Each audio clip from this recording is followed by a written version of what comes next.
Olá pessoal, meu nome é Michele, eu sou PCNP de inglês na Diretoria de Ensino Campinas Oeste. Espero que todos estejam bem.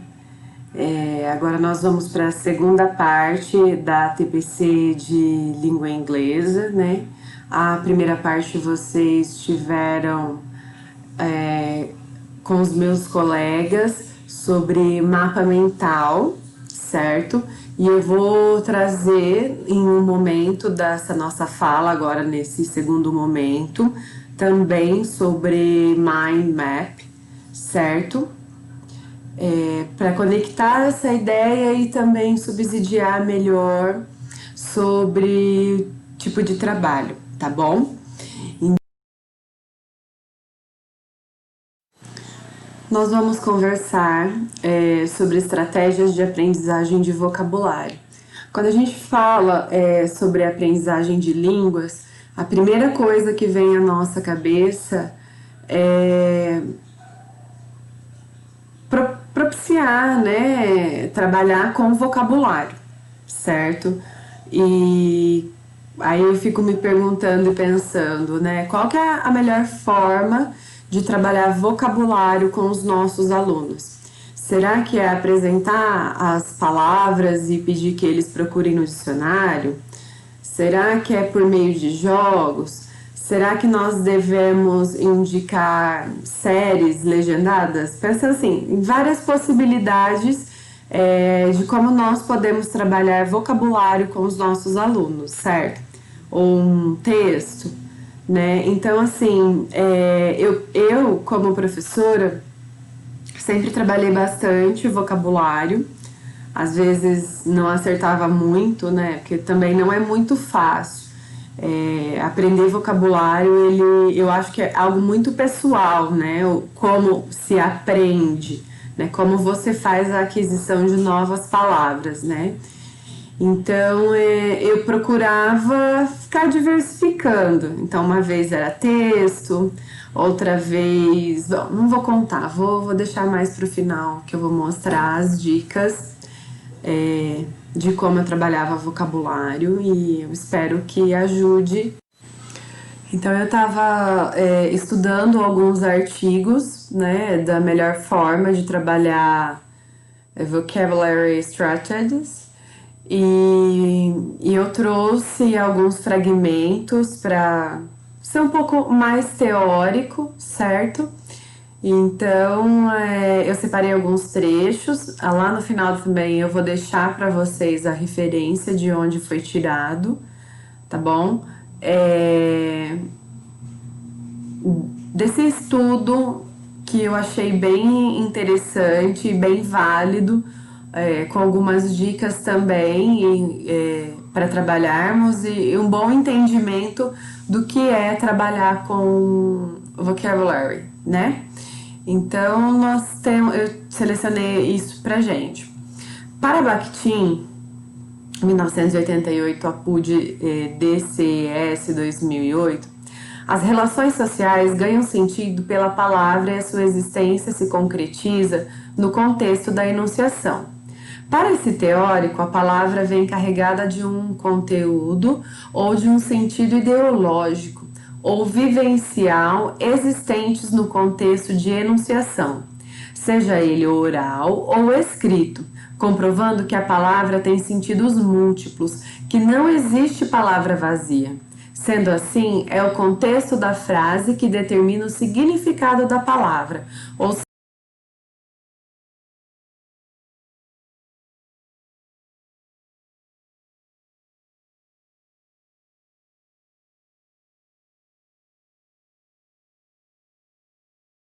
sempre fiz com os meus alunos para ilustrar a importância de conhecer o sentido, né, do que está acontecendo ali na frase.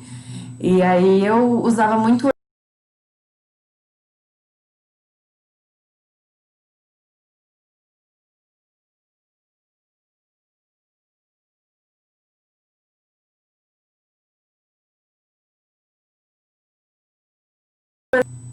Então, se você não tiver um conhecimento, né, observar que na frase tá com a letra maiúscula, é um nome, e você optar por fazer uma tradução, por exemplo, jogar no Google Translator, vai aparecer para você alecrim.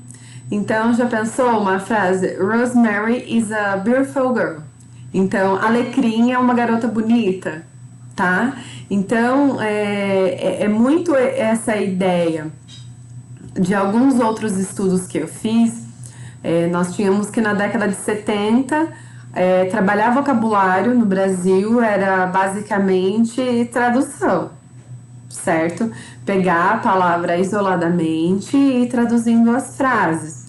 Aí agora tem um novo conceito de trabalho, né? Que além de você trabalhar o sentido da palavra, é isso mesmo que o Bakhtin fala, né? Ela tem um sentido ideológico ou vivencial. Então é extremamente importante que trabalhemos ela contextualizada, né?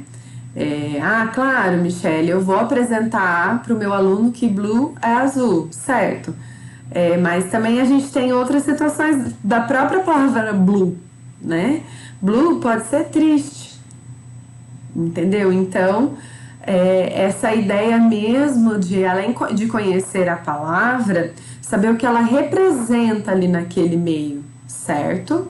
Ainda no mesmo artigo, Lefa 2000 sugere algumas estratégias de fixação. Preste atenção no início, fim e extensão da palavra, som inicial e final da palavra e números de sílabas. Vá além e aquém da palavra. Decomponha a palavra em elementos menores. Cuide com as expressões idiomáticas. Faça uma imagem mental do significado da palavra.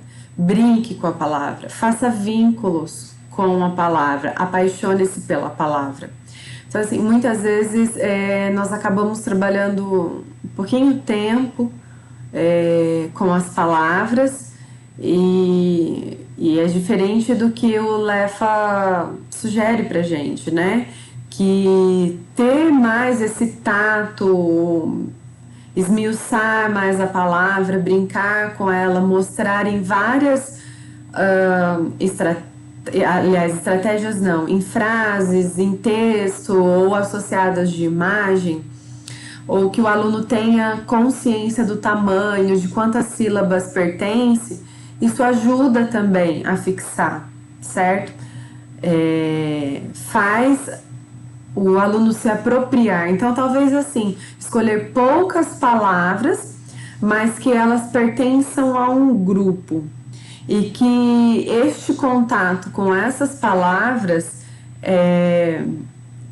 ele seja um pouco mais extenso, né?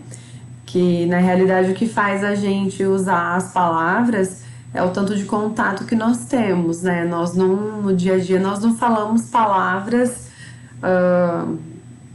que a gente não usa muito, né? Entendeu? Então, nós não passamos muito tempo com essas palavras, certo?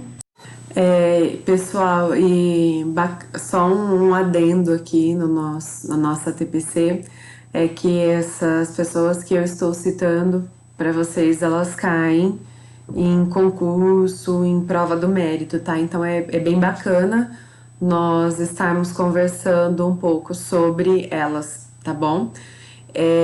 Para Paiva 2004, existem estratégias específicas para a aprendizagem de vocabulário, como as estratégias metacognitivas, que o aprendiz utiliza para organizar e avaliar sua aprendizagem. Elas incluem a análise das necessidades individuais de aprendizagem de vocabulário. Lembra que lá no comecinho eu falei que eu achava que é algo bem pessoal, né? É uma necessidade individual de cada um.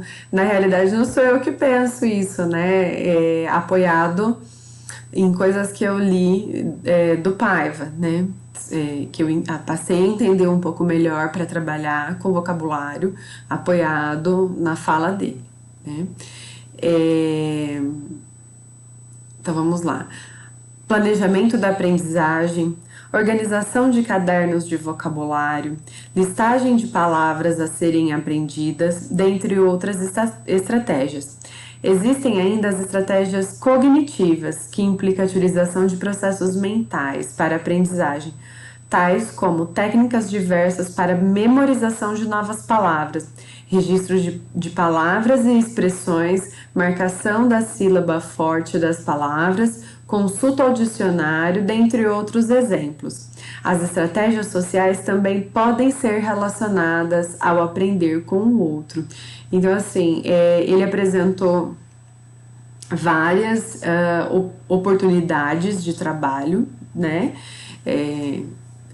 Deu algumas dicas de como fazer, óbvio que um pouco superficial, mas lá no final eu vou mostrar algumas que eu separei, certo? Então ele divide em metacognitiva, né? Como o próprio estudante descobre o que é melhor para ele naquela, assim como de uma forma mais técnica, né? Que seria a memorização das palavras, que é mais ou menos o que a gente faz quando faz essa introdução de vocabulário, né? Eu, pelo menos, tô pensando aqui nas minhas práticas. Então, eu vou trabalhar, pego o sexto ano com animals.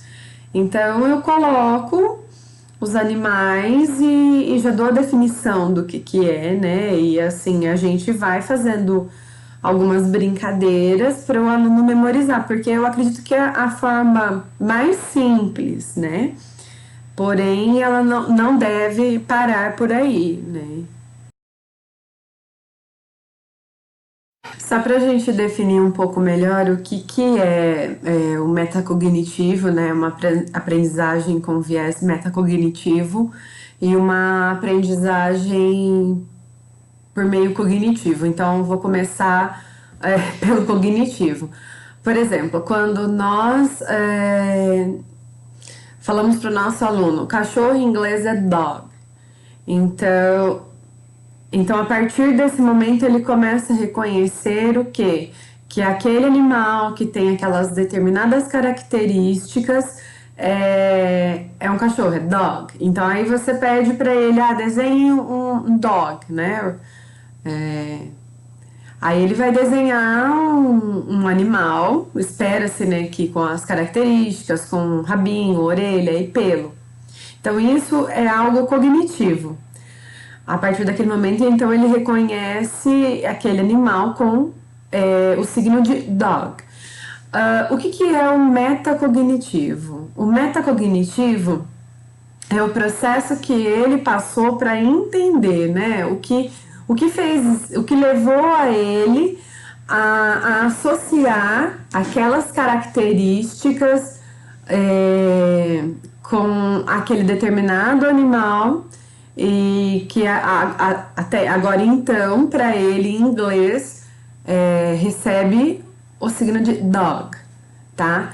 Então como o Paiva citou, a metacognição ela cai naquilo que é individual, né? Então, como que o aluno, a partir daquele momento, adquiriu aquela palavra, tá? Então, é importante essa reflexão de aprender o vocabulário, né? Essa é a aprendizagem reflexiva, né?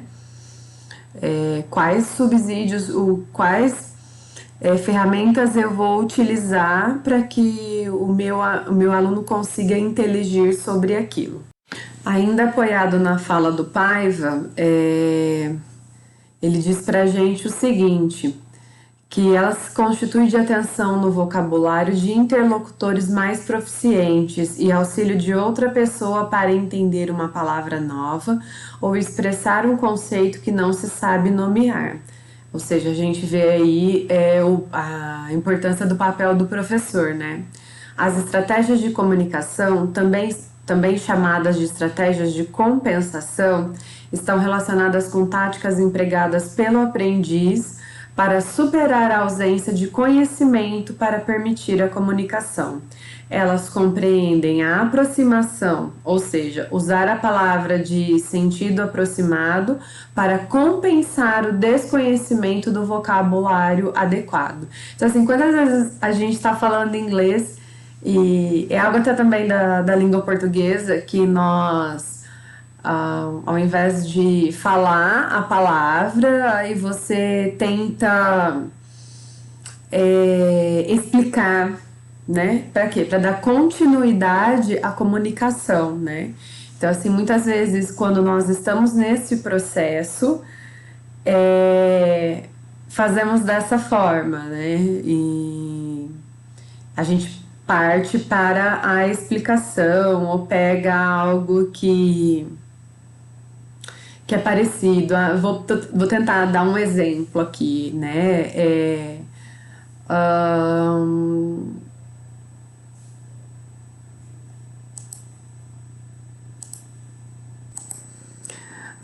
por exemplo, eu tenho a imagem de um guepardo, mas eu não sei como fala guepardo. Então aí eu vou e falo jaguar, por exemplo, que é onça, né?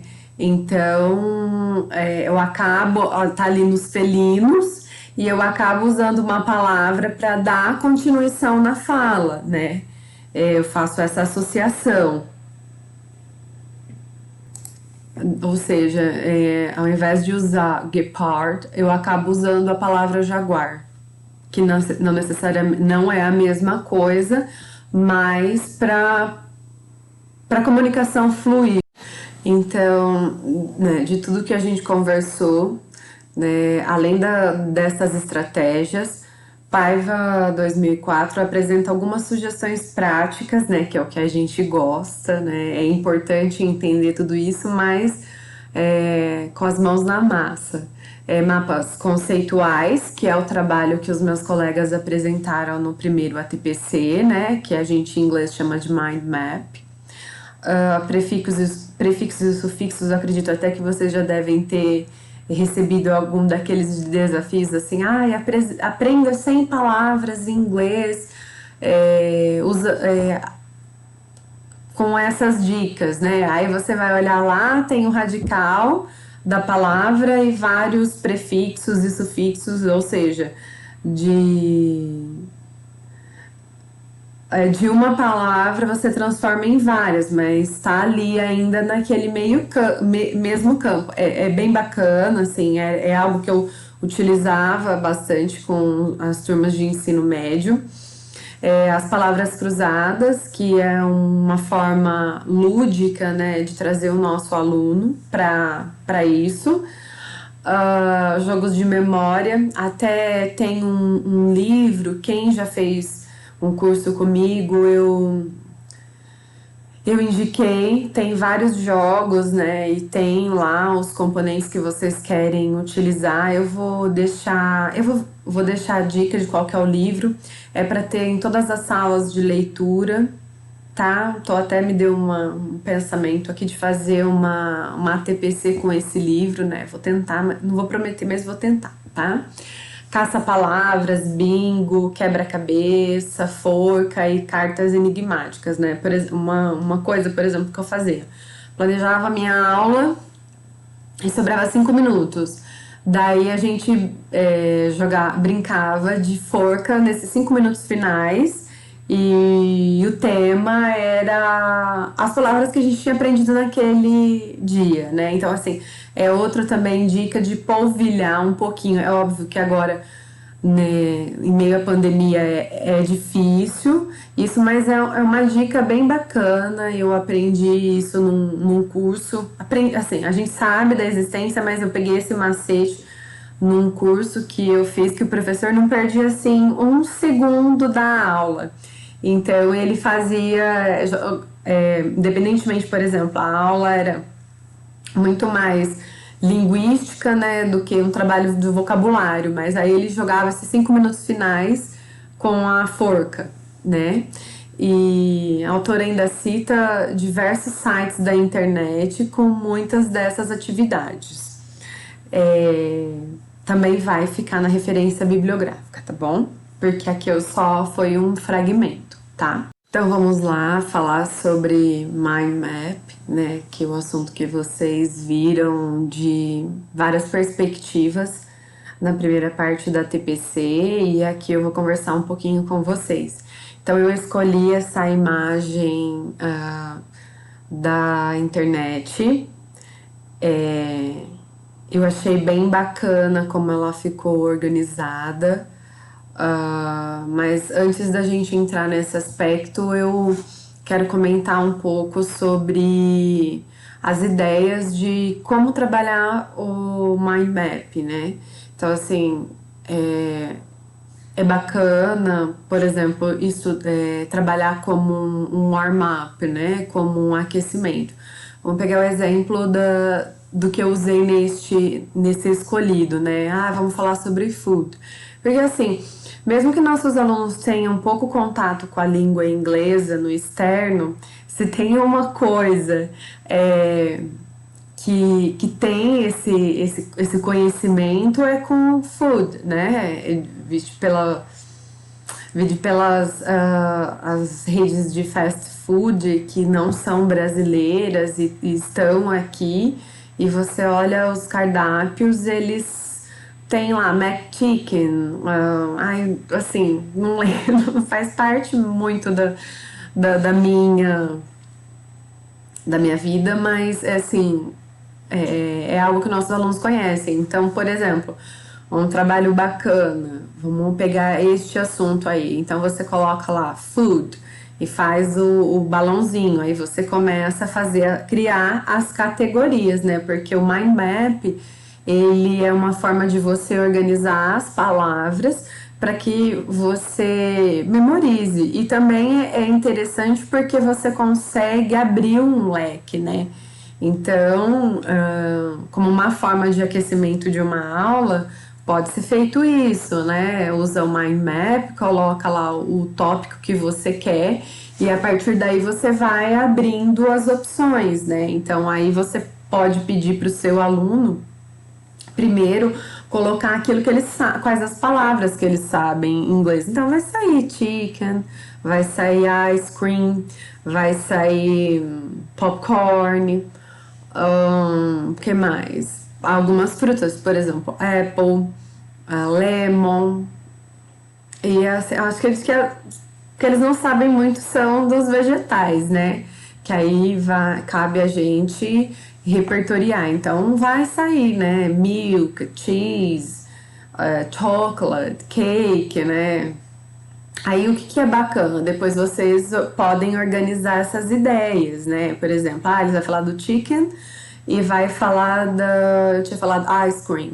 Então, assim, eles pertencem à mesma categoria, né? Então, o que eu poderia colocar aqui que vocês sabem junto com chicken? Qual outra carne que vocês sabem? Sei lá, fish, né? Porque aí eles aprendem com os animais. Então já cria aquela categoria. Vocês sabem como que é carne em inglês? Não, então já cria a categoria, né? Que é por isso que eu, por fim, acabei escolhendo esse mind map. Então vocês vão observar que ele colocou um Common Food Groups, né? Óbvio, a gente vai fazer um trabalho de vocabulário, aí eu vou começar a ensinar o meu aluno como fala escargot. Primeiro que partindo do princípio, né, do trabalho de Paulo Freire,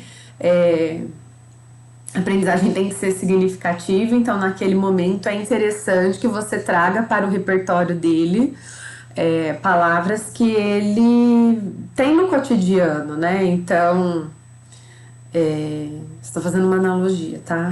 Entre o pensamento de Paulo Freire e a aprendizagem de língua inglesa. Então, assim, para o aluno, nessa introdução, né, com esse grupo de palavras, é interessante que seja palavras do dia a dia. Então, vocês vão observar nesse mind map aí o que? Common Food Groups.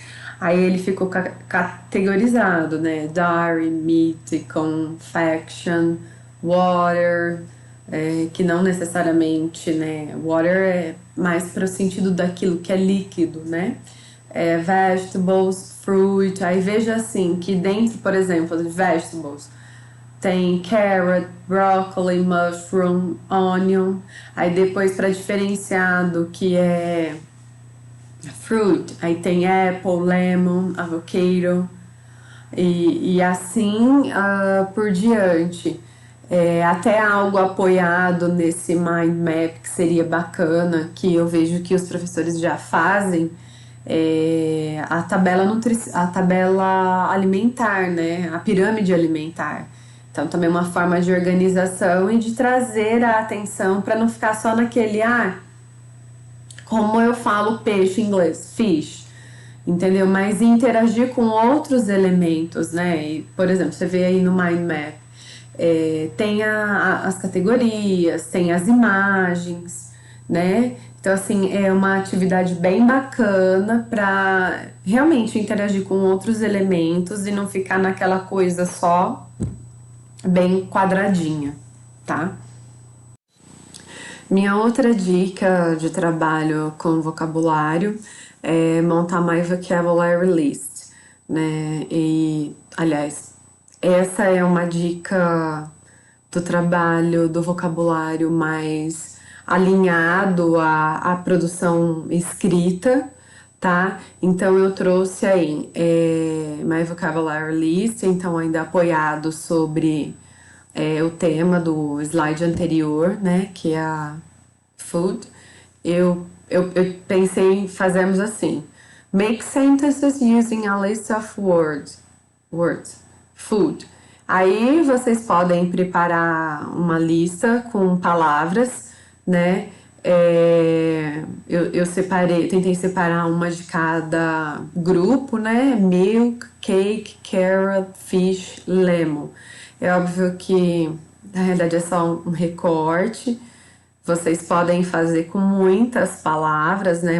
Pedir para os alunos fazerem muito mais. E na realidade, assim, pensando nessa vocabulary list, ela não precisa ser o ator principal da atividade.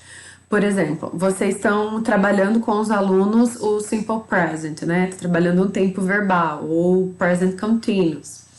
Então, o que vocês podem fazer? Associar o vocabulário com essa parte linguística.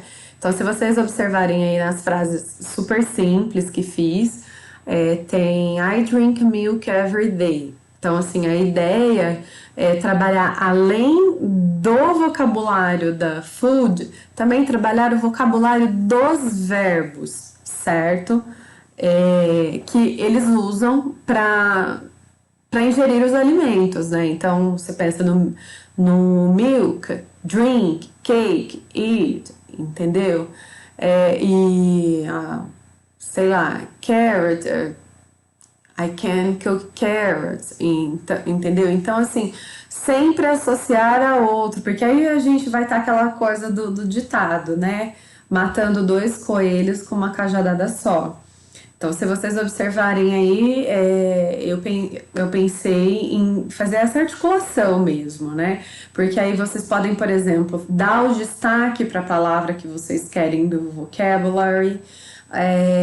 Vocês podem trabalhar com a repetição de verbos, né? Porque vai ter o juice, water, soda. Então você vai sempre usando drink, vai diversificando os alimentos, né? Então assim você vai fixando os verbos e ao mesmo tempo inserindo as palavras de food, né? Aí outra frase, my mom cake is delicious. Então também, eu posso articular aí nesse trabalho do vocabulary list ideias de adjetivos, né? Posso trabalhar ainda a retomada do verbo to be, né? Que tem o is. Aí tem I do not like eating carrots. A ideia de como usar o gerúndio quando a gente fala de hábitos, né? Fish is a health food. I always prepare lemon juice to my family. Então, essa coisa também do advérbios. Então, essa parte da My Vocabulary List, ela é muito bacana porque ela te dá essas opções de integrar as palavras, certo? Então, assim, você vai estar trabalhando ao mesmo tempo várias coisas. E remete àquilo que a Paiva falou, né? Do metacognitivo, né? Entendeu? Ah, eu tô aprendendo a palavra milk, eu reconheço o que é o milk, o que eu faço com milk. I drink, I boil, entendeu? Então, assim, várias coisas ao mesmo tempo nessa proposta da lista, tá? Pra gente sair daquela coisa de ensinar a palavra individualizada. Ela é um problema? Não, ela não é um problema. É a forma mais fácil que nós encontramos de inserir, só que assim, essas estratégias que eu estou dando como dica, que eu acredito que muitos de vocês fazem, ela na realidade é mais como um processo de integração. E de repente, dependendo da forma como vocês conduzirem a atividade no roteiro de estudo, dá até para o aluno montar um texto, né? Então, ele pode começar falando sobre um dia de alimentação dele. Então, ele vai organizar as ideias falando a comida que ele come de manhã, os lanches que ele faz, que são os snacks, né? A gente fala lanche, lunch é outra coisa, lunch é almoço, então eles vão falar do lunch, depois à tarde se tem os snacks novamente, aí no jantar, né, no dinner, o que habitualmente eles comem, então assim, do tema food, você já trabalhou vocabulário, trabalhou os verbos, dos verbos você já trabalhou a parte já pode correr para a parte da produção textual, né, se pedir para organizar o que ele come, o que ele costuma comer durante a semana, ou mesmo no final de semana, ou que, sei lá, numa festa, tá? Então, para não ficar, para ele ter essa contextualização, né? Como o Bakhtin falou lá no começo do nosso estudo aqui. Outra dica, né, que eu separei, tudo pensando na simplicidade de como acontecer, é o My Picture Dictionary. Eu vou trazer ele de uma forma simplificada, até como vocês podem fazer de uma forma mais arrojada, né? Então, a ideia de associar a imagem a palavra, né, ao signo. Então, o que constitui isso? Então, seria basicamente fazer um trabalho de colagem, escolher look for animal pictures and make your own dictionary. Então, seria escolher eu coloquei como tema animal aqui, mas ele cabe em qualquer não, em ideias que tenham uma imagem que represente, né? Então, assim, para indicar um envolvimento maior do aprendiz com a palavra que ele está aprendendo, né? Então, aí no caso, eu escolhi dois animais que eles não fazem, que eles não são tão usuais, né? Eles não fazem parte do vocabulário do dia a dia, então é pensando em ampliação, né? Vocês fizeram, por exemplo, uma parte com os animais domésticos, por exemplo, ou os animais presentes no safari. E aí eu pensei em exotic animals, né? Então aí eu peguei a imagem do platypus e um skunk. E by the way, esse skunk a gente não tem aqui no Brasil, né? Ele tem nos desenhos animados da Disney, né? Então, assim, aí é pensando numa ampliação mesmo, porque quando a gente parte para o ataque, como a gente conversou o tempo todo, nós vamos sempre para aqueles que é do dia a dia, ou se não, aqueles mais conhecidos, né? Então, como eu disse, os pets, né? E os wild animals, né? Os animais do safari.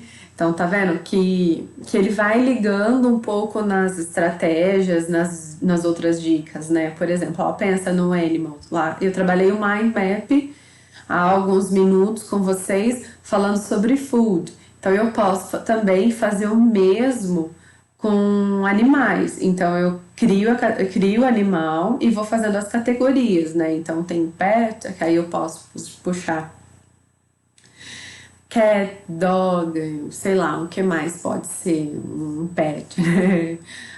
O kind of birds, né? Dependendo da liberdade, né? Por exemplo, aqui no Brasil tem alguns pássaros que não podem ser criados. Aí posso criar uma outra categoria de wild animals. Então eu coloco lion, zebra, entendeu? Aí eu posso criar outra categoria, exotic animals.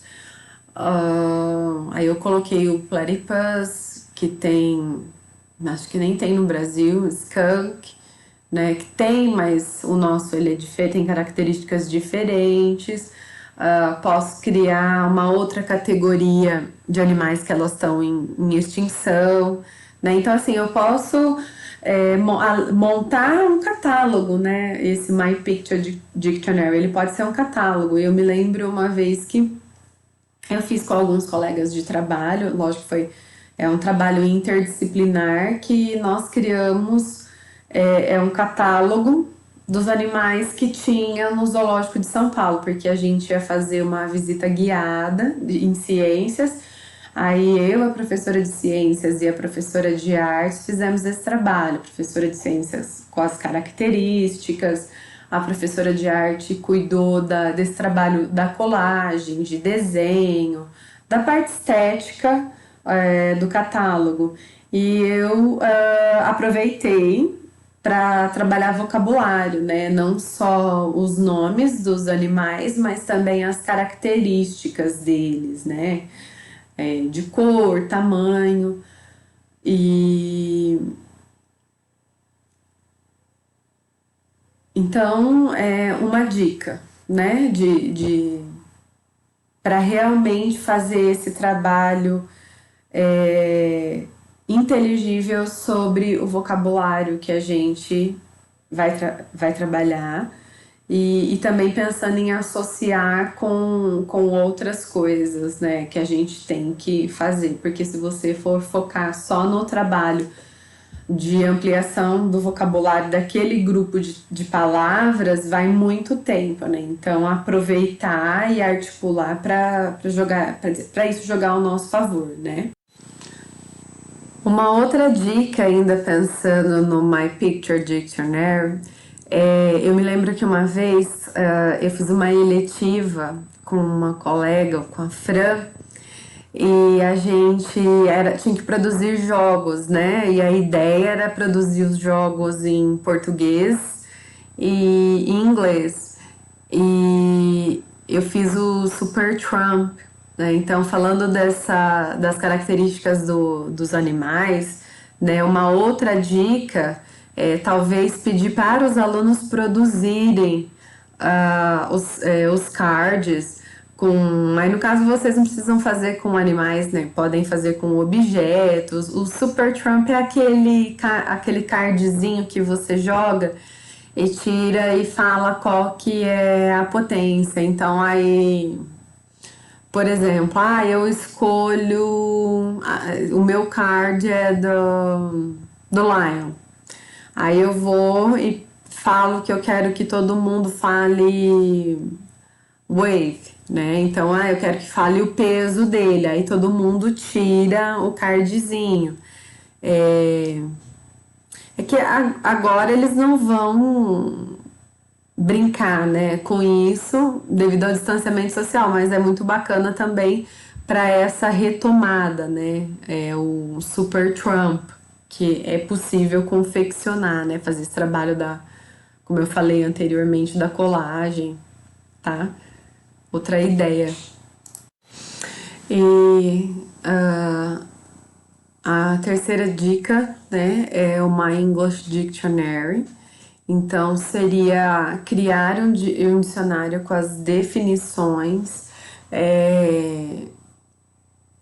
Então, seria associar uma imagem, certo?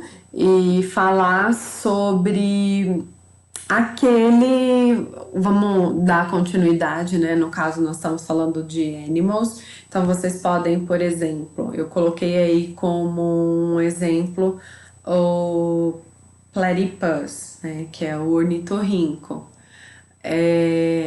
Podem escrever frases para definir aquele animal. É óbvio que vai demandar de uma repertoriação que o professor tem que fazer com o aluno, né? Entendeu? Então, pedir para ele fazer pesquisa sobre aquele animal. Então, assim, tá vendo? A gente já tá indo pro metacognitivo, né? Porque eu tenho a imagem do animal, eu já reconheço ele. Então, no caso, eu coloquei, ó, The platypus is an exotic animal.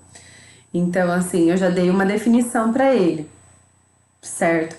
Quais mais definições eu posso colocar da características desse animal? Então, it lives in Australia.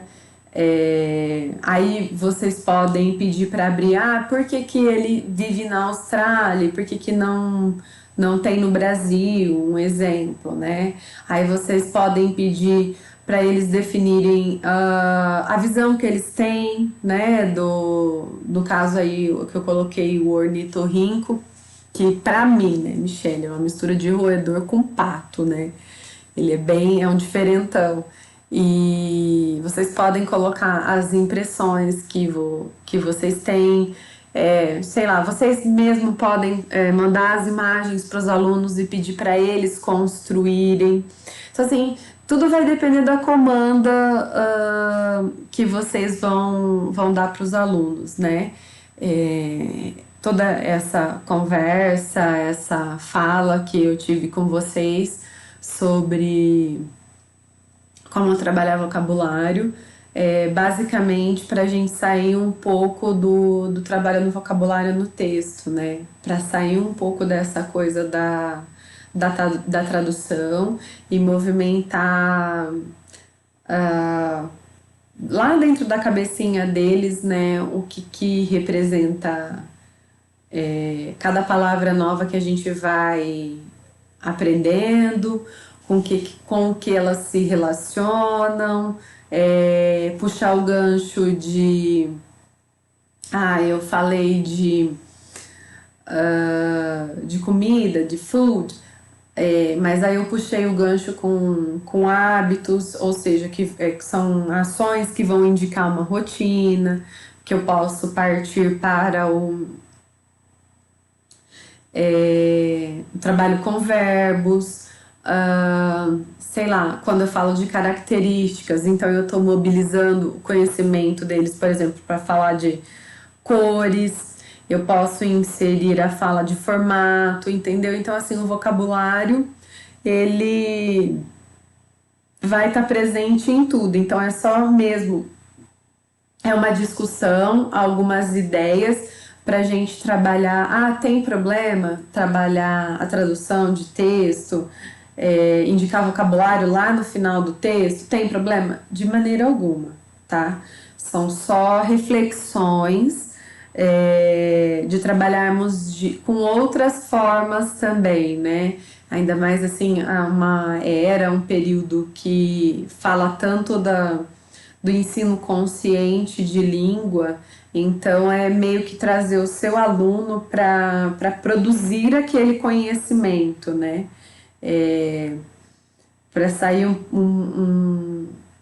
um pouco do técnico. Não, de novo, que o técnico tenha algum problema, até Paiva fala, dá algumas dicas, né, algumas estratégias de como fazer de uma forma mais técnica, o trabalho do ensino de língua, aliás, o trabalho do ensino de vocabulário, né? E assim, o que nos a, a aprendizagem de uma língua, ele é movido pelo vocabulário, porque você sabe o que você quer falar, você preparou na sua cabeça, mas você não conhece a palavra para se expressar, né? Então, ela é a abertura da comunicação, né? O vocabulário. E, e eu espero que vocês tenham gostado dessas dicas, e eu vou pedir para vocês, caso vocês tenham gostado desse tema, para escrever embaixo no vídeo. Se vocês querem que eu discuta mais trabalho de vocabulário com vocês, tá bom? Então eu espero que tenha sido bem proveitoso para vocês.